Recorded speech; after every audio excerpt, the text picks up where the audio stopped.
प्रिय विद्यार्थियों, चिट्ठियों की अनूठी दुनिया पाठ का पहला भाग हम पढ़ चुके हैं और यह हमारा दूसरा भाग है। चलिए प्रारंभ करते हैं।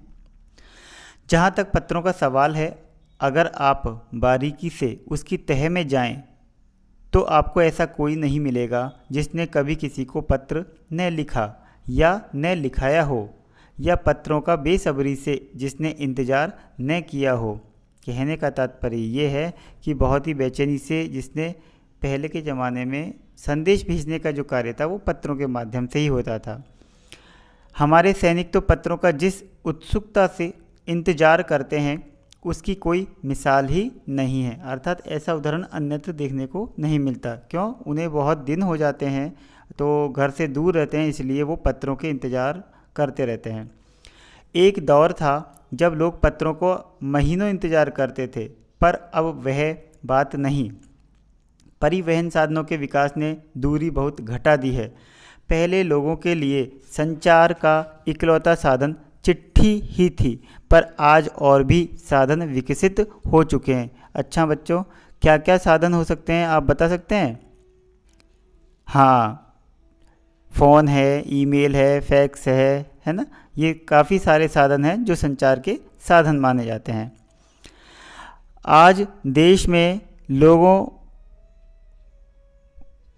की कमी नहीं है जो अपने पुरखों की चिट्ठियों को सहेज और संजोकर विरासत के रूप में रखे हुए हों, या फिर बड़े बड़े लेखक, पत्रकारों, उद्यमी, कवि, प्रशासक, सन्यासी या किसान, इनकी पत्र रचनाएं अपने आप में अनुसंधान का विषय है। अनुसंधान का मतलब खोज का विषय है। अगर आज जैसे संचार साधन होते तो पंडित नेहरू अपनी पुत्री इंदिरा गांधी को फ़ोन करते, पर तब पिता के पत्र पुत्री के नाम नहीं लिखे जाते। आपको पता होगा कि नेहरू जी की एक पुस्तक है, भारत एक खोज, उसमें भी उन पत्रों का जिक्र है। और उनकी जो पुत्री थी इंदिरा प्रियदर्शनी, तो उनको भी उन्होंने बहुत सारे पत्र लिखे, उन्हीं को सहेज कर, संजोकर, इकट्ठा करके और एक पुस्तक का रूप दे दिया गया है, और जो देश के करोड़ों लोगों को प्रेरणा देते हैं। पत्रों को तो आप सहेज कर रख लेते हैं, पर एसएमएस संदेशों को आप जल्दी ही भूल जाते हैं।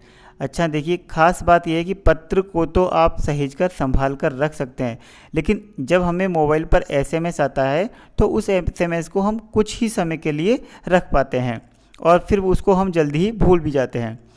कितने संदेशों को आप सहेज कर रख सकते हैं? तमाम महान हस्तियों की तो सबसे बड़ी यादगार या धरोहर उनके द्वारा लिखे गए पत्र ही हैं। भारत में इस श्रेणी में राष्ट्रपिता महात्मा गांधी को सबसे आगे रखा जा सकता है। महात्मा गांधी ने जो है पत्र सबसे अधिक लिखे हैं, ऐसा कहा जाता है। उनको कोई भी उनका भक्त, अनुयायी या कोई भी देशभक्त यदि उनको पत्र लिखता तो वो पत्र का जवाब आवश्यक रूप से रात में भी चाहे से लिख करके वो ज़रूर दिया करते थे। दुनिया के तमाम संग्रहालय जानी मानी हस्तियों के पत्रों का अनूठा संकलन भी है। तमाम पत्र देश, काल और समाज को जानने समझने का असली पैमाना है। भारत में आज़ादी के पहले महासंग्राम के दिनों में जो कुछ अंग्रेज अफसरों ने अपने परिवारजनों को पत्र में लिखे, वे आगे चलकर बहुत महत्व की पुस्तक तक बन गए। इन पत्रों ने साबित किया कि यह संग्राम कितनी ज़मीनी मजबूती लिए हुए था। पहले मोबाइल नहीं थे या कैमरे नहीं थे, तो कोई भी चीज़ की हम ना तो रिकॉर्डिंग पर कर पाते थे, ना फ़ोटो ले सकते थे। तो उनका हमें हाल कैसे पता चला कि अंग्रेज़ों ने भी जो आपस में एक दूसरे को या अपने परिवारजनों को जो पत्र लिखे, तो वो एक पत्र हैं, उनको सहेज कर रखा गया और आज वो एक पुस्तक के रूप में हमें प्राप्त हुए। और उसी के आधार पर हम कह सकते हैं कि हमारे जो पूर्वज हैं उन्होंने किस प्रकार से भारत को आज़ाद करवाया था। महात्मा गांधी के पास दुनिया भर से तमाम पत्र केवल महात्मा गांधी इंडिया लिखे आते थे और वे जहाँ भी रहते थे वहाँ तक पहुँच जाते थे। आज़ादी के आंदोलन की कई अन्य दिग्गज हस्तियों के साथ भी ऐसा ही था। गांधी जी के पास देश दुनिया से बड़ी संख्या में पत्र पहुंचते थे, पर पत्रों का जवाब देने के मामले में उनका कोई जोड़ नहीं था। कहने का मतलब यह है कि वो जो है पत्रों का निश्चित रूप से जवाब देते थे, ऐसा कोई पत्र नहीं था जिनका वो जवाब नहीं देते। कहा जाता है कि जैसे ही उन्हें पत्र मिलता था उसी समय वे उसका जवाब भी लिख देते थे। अपने हाथों से ही ज़्यादातर पत्रों का जवाब देते थे। जब लिखते लिखते उनका दाहिना हाथ दर्द करने लगता था तो वे बाएं हाथ से लिखने में जुट जाते थे। महात्मा गांधी ही नहीं, आंदोलन के तमाम नायकों के पत्र गांव-गांव में मिल जाते हैं।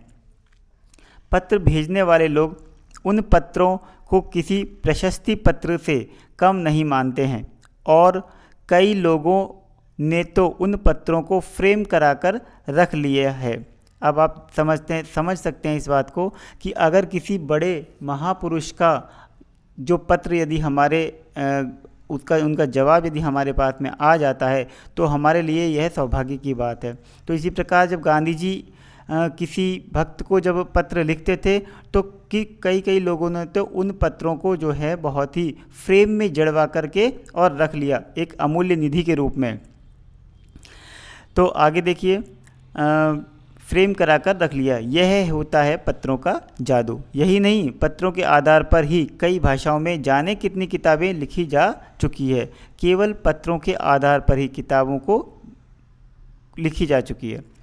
वास्तव में पत्र किसी दस्तावेज से कम नहीं। दस्तावेज जिसको हम अपने कोई प्रमाण पत्र, सर्टिफिकेट कह सकते हैं, तो वो उससे कम नहीं है। पंत के 200 पत्र, बच्चन के नाम और निराला के पत्र हमको लिखा है कहा, तथा पत्रों के आईने में दयानंद सरस्वती समेत कई पुस्तकें आपको मिल जाएंगी। अब देखिए, पंत के 200 पत्र, बच्चन के नाम और निराला के पत्र हमको लिखो है कहा, तो ये इस प्रकार के जो नाम है, इस प्रकार की जो किताबें हैं वो पत्रों के माध्यम से ही बनी है। कहा जाता है कि प्रेमचंद खास तौर पर नए लेखकों को बहुत प्रेरक जवाब देते थे। प्रेरक कौन से? प्रेरक वो होते हैं जो किसी काम को करने के लिए प्रेरित करे, तो ऐसे जवाब वो देते थे। तथा पत्रों के जवाब में वे बहुत मुस्तैद रहते थे। मुस्तैद का मतलब होता है सतर्क, चौकस। इसी प्रकार नेहरू और गांधी के लिखे हुए जो रविंद्रनाथ टैगोर के पत्र भी बहुत प्रेरक हैं। महात्मा और कवि के नाम से महात्मा गांधी और रविंद्रनाथ टैगोर के बीच सन 1915 से 1941 के बीच के पत्राचार का संग्रह प्रकाशित हुआ है, जिसमें बहुत से नए तथ्यों और उनकी मनोदशा का लेखा जोखा मिलता है। लेखा जोखा का मतलब होता है हिसाब किताब एक तरीके से। पत्र व्यवहार की परंपरा भारत में बहुत पुरानी है, पर इसका असली विकास आज़ादी के बाद ही हुआ है। तमाम सरकारी विभागों की तुलना में सबसे ज़्यादा गुडविल का मतलब होता है एक तरीके से साख या सिक्का जमाना जिसको कह सकते हैं, डाक विभाग की ही है। मतलब डाक विभाग का ही साख है कि हाँ भाई वो लाने ले जाने का काम जो है बहुत अच्छे तरीके से किया। इसकी एक ख़ास वजह यह भी है कि यह लोगों को जोड़ने का काम करता है। घर घर तक इसकी पहुंच है। संचार के तमाम उन्नत साधनों के बाद भी चिट्ठी पत्री की हैसियत बरकरार है। कहने का मतलब यह है कि बरकरार का अभी भी वो जारी है।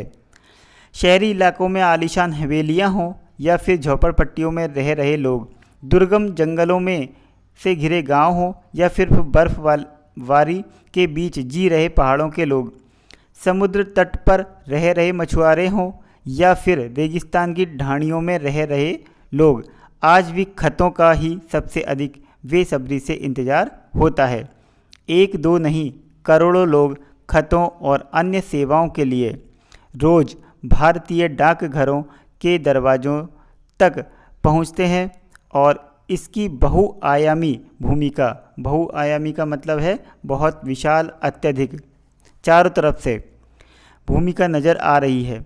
दूर देहात का मतलब ग्रामीण इलाका, दूर देहात में लाखों गरीब घरों में चूल्हे मनी ऑर्डर अर्थव्यवस्था से ही जलते हैं। मनी ऑर्डर का मतलब ऐसा होता है कि डाक प्रणाली जो होती है, हम जब पोस्ट ऑफिस में जाते हैं तो हम यहाँ के पोस्ट ऑफिस में एक फॉर्म भर करके उनको पैसे जमा करवा देते हैं, और वो पैसे जहाँ पर हमको भेजने होते हैं वो वहाँ पर उनको वहाँ पर भेज दिए जाते हैं, मिल जाते हैं। वहाँ का डाक जो विभाग है वो उनको पैसे वहाँ पर पहुँचा देता है। तो ये इसको मनी ऑर्डर कहा जाता है। तो दूर देहात में लाखों गरीब घरों में चूल्हे मनी ऑर्डर अर्थव्यवस्था से ही जलते हैं। गांवों या गरीब बस्तियों में चिट्ठी या मनी ऑर्डर लेकर पहुंचने वाला डाकिया देवदूत के रूप में देखा जाता है। अर्थात क्योंकि किसी की जब रोजी रोटी चलती है तो उसके लिए तो वो जो मनी ऑर्डर आता है वो जो लेकर आता है वो एक तरीके से भगवान का दूत, देवदूत मतलब भगवान का दूत ही माना जाता है। तो इस प्रकार जो है चिट्ठियों की अनूठी दुनिया, चिट्ठियों का जो संसार है वो बहुत ही अजब गजब है, और चिट्ठियों की जो खूबी है वो हमेशा बरकरार बनी रहेगी। तो यह पाठ यहीं पर समाप्त होता है। अब अगले वीडियो में हम इनके प्रश्नोत्तर देखेंगे। तब तक के लिए धन्यवाद।